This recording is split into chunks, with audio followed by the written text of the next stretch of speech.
Hello Yamsquad and welcome back to another episode and the last one of 2024. As 2024 does come to a close, I wanted to take some time to reflect on the year and share the key lessons I've learned, the challenges I've faced and the progresses I've made, both on and off the water. The year started off with a couple of ups and downs. 2023 ended up on a pretty disappointing note with one of the worst performances at November trials, and then meaning I didn't get invited to December trials, but on the other hand, that performance did open up my schedule, so it meant that at the start of 2024, I could head out to Australia for the first 6 weeks, so not too bad.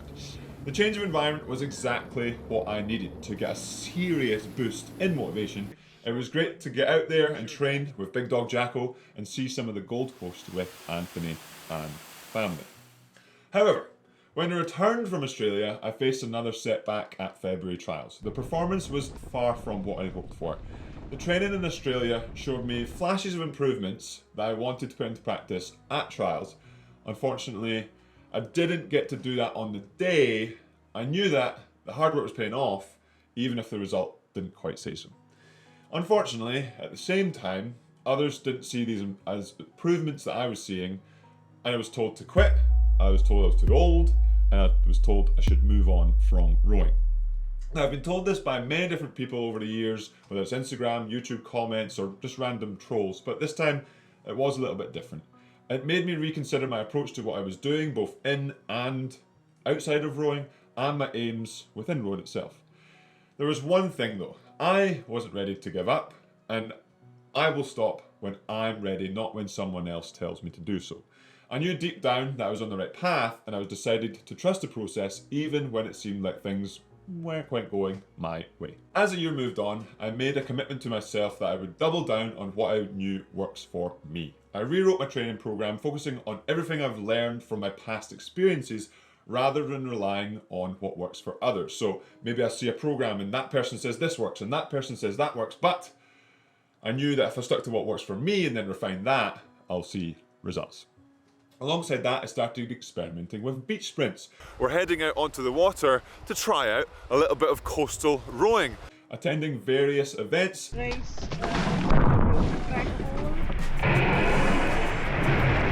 to decide for myself if it was something that I would excel at and enjoy. The more I engaged with the sport, the more I realised how much it would offer, and I was eager to dive deeper into it.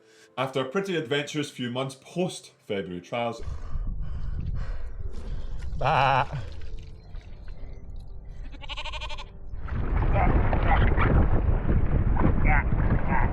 started to see some improvements in the results when it came round to the flatwater race season. I had some big wins at Met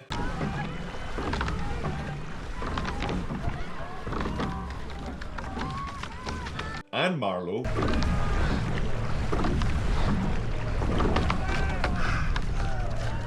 where I won both events and set my fastest ever 2,000 metre time on the water. It was a clear sign that the training was working. Training's working, Yamsquad. I could see it in my splits on the rowing machine as well, and my technique on the water was improving. The work that I was doing in the coastal boats and the flat water boats was really benefiting each other. A little bit of synergy. Synergy.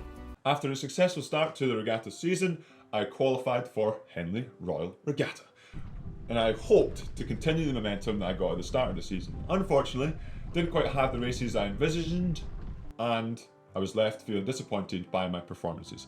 It was a tough pill to swallow, but I knew that wasn't the end of my season. With the flat water races behind me, I turned my full attention to beach sprints. The trials for the quad and the World Championships were just around the corner, and I made sure that my training was strong leading up to that, and I performed well at the trials and earned my spot to race at the World Championships in Italy. The months following were a mix of beach sprint races and intense training camps preparing us for the World Championships.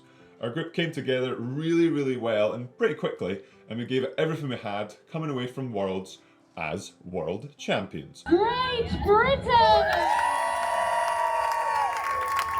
Racing in Italy was an unforgettable experience, and it gave me an even deeper appreciation for what beach sprints have to offer the world. And I'm really excited what might happen in 2025. After the World Championships, I took a little bit of a break from rowing, but I didn't take a break from moving. Perry and I went to the Dolomites to explore and recharge. It was exactly what I needed before diving back into training. When I got back, I was really eager to show my improvements that I had seen during the end of the last season. The November trials were my next target, and I felt that my technique had continued to progress. Although my physiology wasn't at its peak, I had worked hard on improving the technique, which led to my best performance ever at November trials, definitely in the single. That meant that I was then invited to December trials, where I used the event as another training opportunity regardless of results, or at least that's what I thought going into it. Unfortunately, I still did want to do well, and things didn't go as well as in November. I didn't attack the first race as strongly as I had before, so I was pushed down the rankings. But on the second day, I felt like I was able to represent myself much better and have a good race side by side. In the end, I didn't walk away with the results I wanted, but I got what I wanted out of the experience, if that makes sense. I wanted another chance to race and to push myself in training. I think that's definitely what I got.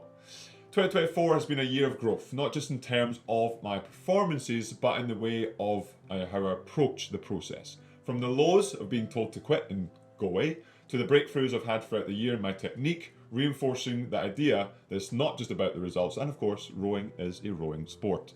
It's about enjoying the journey, learning from every step, whether it's a success or a setback. As I kind of look back on the year, I'm reminded of the importance of really just enjoying the process. I've said that quite a lot in many different videos. Success isn't just about reaching the end goal, it's about everything that happens along the way.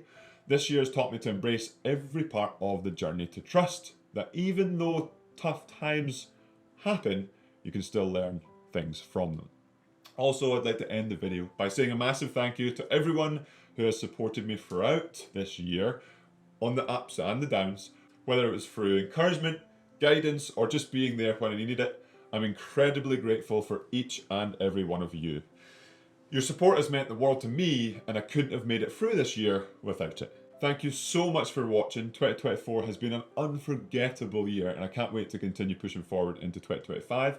If you asked past self what was going to happen in 2024, I wouldn't have guessed, so who knows what's going to happen in 2025.